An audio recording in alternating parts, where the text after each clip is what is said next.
Hi,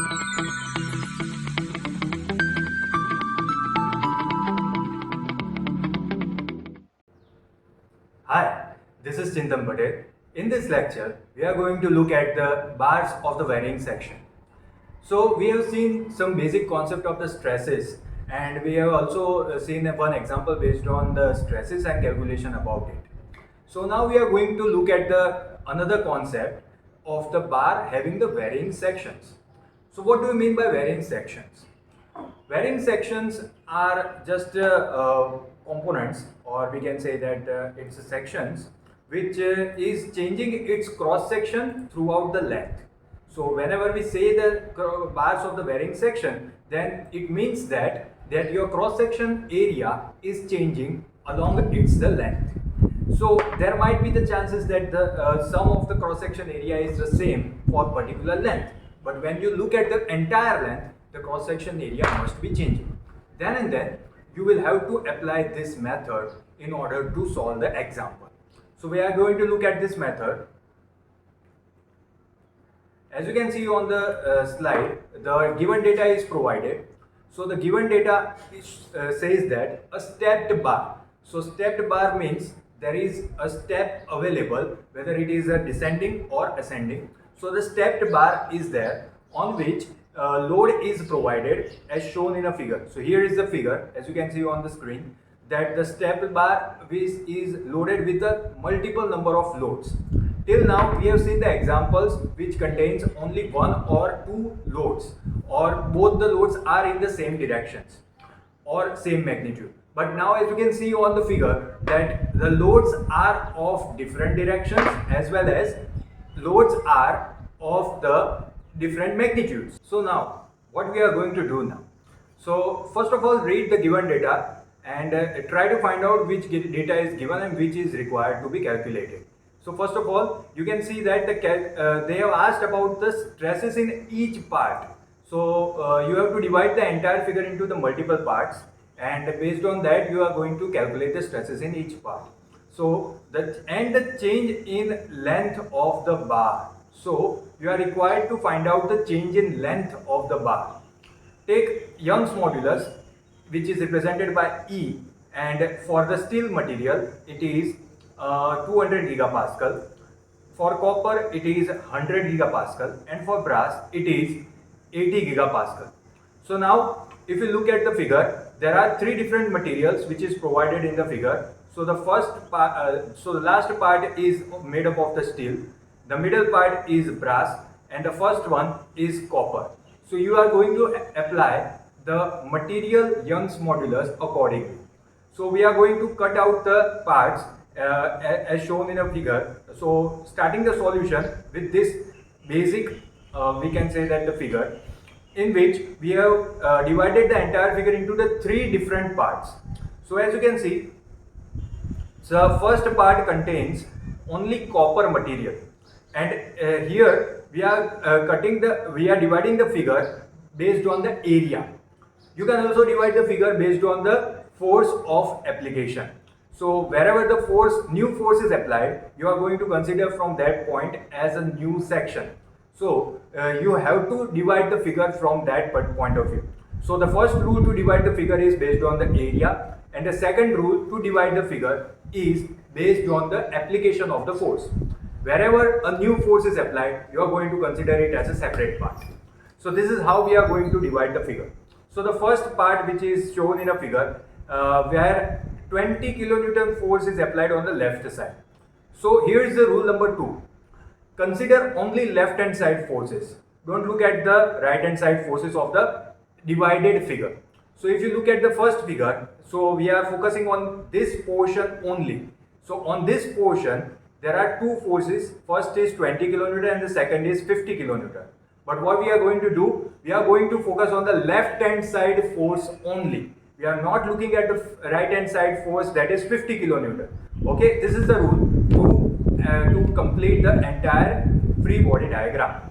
So at the end of the completion of this process, you will see that all the forces will be calculated, and not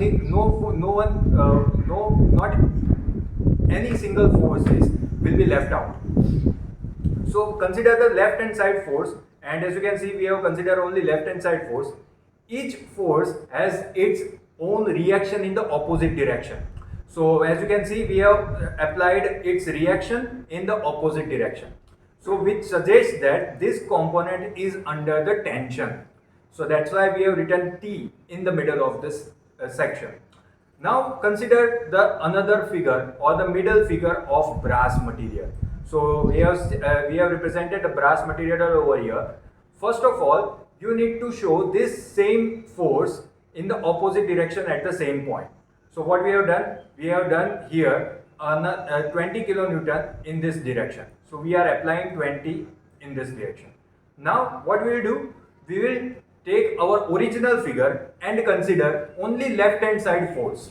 So which one is the left hand side force for the middle part? This is our middle part, and for the middle part left hand side force is 50 kilonewton. So apply 50 kilonewton as it is. So if we apply 50 kilonewton over here as it is, so you can see that at this point there are two number of forces, and both the forces are going in the opposite directions. So whenever the forces are going in the opposite direction, we need to subtract the smaller force from the bigger one. So which one is the bigger one? Here the 50 kilonewton is the bigger one. So subtracting the 20 kilonewton from the 50 kilonewton, you will find out the final answer as a 30 kilonewton. So here, that's why we have written 30 kilonewton over here. Also we have to mention the direction of the figure, direction of the force. So the direction of the force will be in the direction of the bigger force. So which is the direction of the bigger force? The right hand side direction is the direction of the bigger force. That's why we have mentioned the direction in this direction. So this is how we have completed our left hand side of the part number 2, that is made up of the brass material. Now what we have to do on the right hand side, we have to apply the reaction of the force. Reaction is always in the opposite direction with the same magnitude. So as you can see here on the left hand side it is 30, so that's why we have mentioned 30 kilonewton on the right hand side also with the opposite directions. So this is how our second part is complete. Now we are going to look at the third part. So what is our third part? Third part is made up of the steel material. So here in the steel material, first of all if you look at that missing portion, that is the P kilonewton. So P kilonewton is not known. So we are going to find out the P at the end. How? That you are going to look at. That first of all what we are going to do, we are going to use this force as it is but in the opposite direction. So in the opposite direction we have mentioned 30 kilonewton. Now look at the last part and take out only left hand force. So which one is the left hand force? That is 40 kilonewton. So apply 40 kilonewton as it is. So in the same direction, if we apply 40 kilonewton, you can see that both the forces are in the opposite direction, and because they are in the opposite direction, we are going to subtract the smaller force from the bigger force. So the smaller force is 30 kilonewton. Subtract it from the 40, then you will get the answer as a 10 kilonewton. So the direction of the 10 kilonewton must be in the direction of the bigger force. Which one is the bigger force? Bigger force is 40 kilonewton. So you can see that the 10 kilonewton is applied in this direction. Now we are going to apply another force which is the reaction of 10 kilonewton. So which is in the opposite direction. Now these two forces, the last figure right hand side force and original figure right hand side force, must be the same.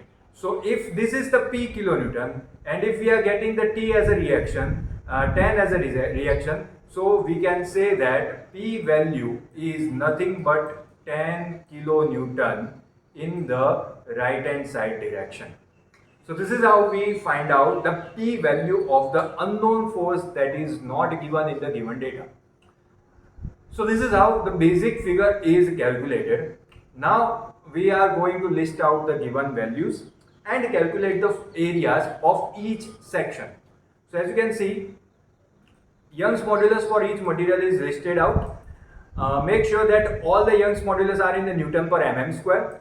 If it is not given, then you have to convert it into the Newton per mm square. Now area.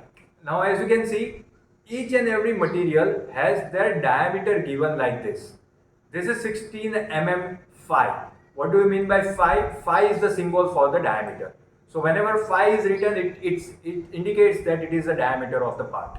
So whenever the diameter is provided, it means that the cross-section area is circular. And for the circle, the cross-section area can be calculated by pi by 4 d square. So for the first part, diameter is 16 mm. So pi by 4 d square means pi by 4 16 square, and which gives us the answer as a 201.606 mm square. Similarly, each and every part contains its diameter in the given diagram. So using those diameters, we calculated other parts cross section area also. Now to find P, you have to sum all the horizontal forces. So as we have already calculated P, which is 10 kilonewton, we are not going to discuss it further. Now we are going to look at another slide, and which is nothing but this one. As you can see in this slide, we are going to calculate the stresses in each part as well as total elongation of the bar. First of all, as you can see, the stresses in copper is calculated. Copper stress can be calculated using this formula, which is nothing but the force upon area, which is the basic formula of the stress. Now we have calculated in the previous slide that for the copper material, the force which is acting is 20 kilonewton, and for the conversion purpose, converting the kilonewton into the newton, we have multiplied 10⁻³ with the 20.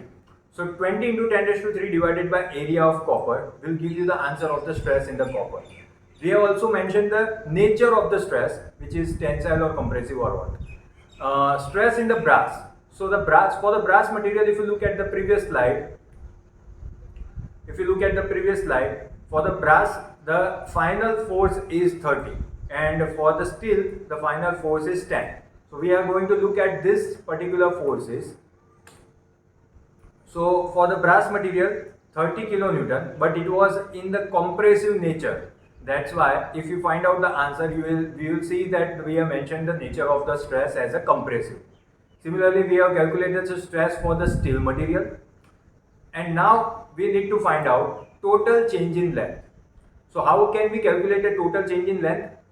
Now first of all, remember the formula, if you remember the formula from the previous sessions, that any part can be calculated using the Hooke's law. What is Hooke's law? Hooke's law is sigma is epsilon into E. This is basic formula of the Hooke's law. So if you put all the values P by A, and instead of epsilon we can put delta L upon original L into E, and if you make subject as a delta L, then you will see that delta L can be written as P into L upon AE. This is the basic formula of calculation for change in length of any body subjected to P kilonewton or Newton force. So we have used this direct formula for copper, brass and steel material. This direct formula is utilized over here, but our bar is made up of 3 different materials, and that's why we need to do algebraic sum of this formula for each material. So as you can see, we have taken the first material which is of tensile nature, that's why it is taken as a positive. The second material is under the compression, and due to the compression the length of the bar must be decreased, that is why you will see the negative sign over here. And the last portion is under the tension, that's why you will see the positive sign over here.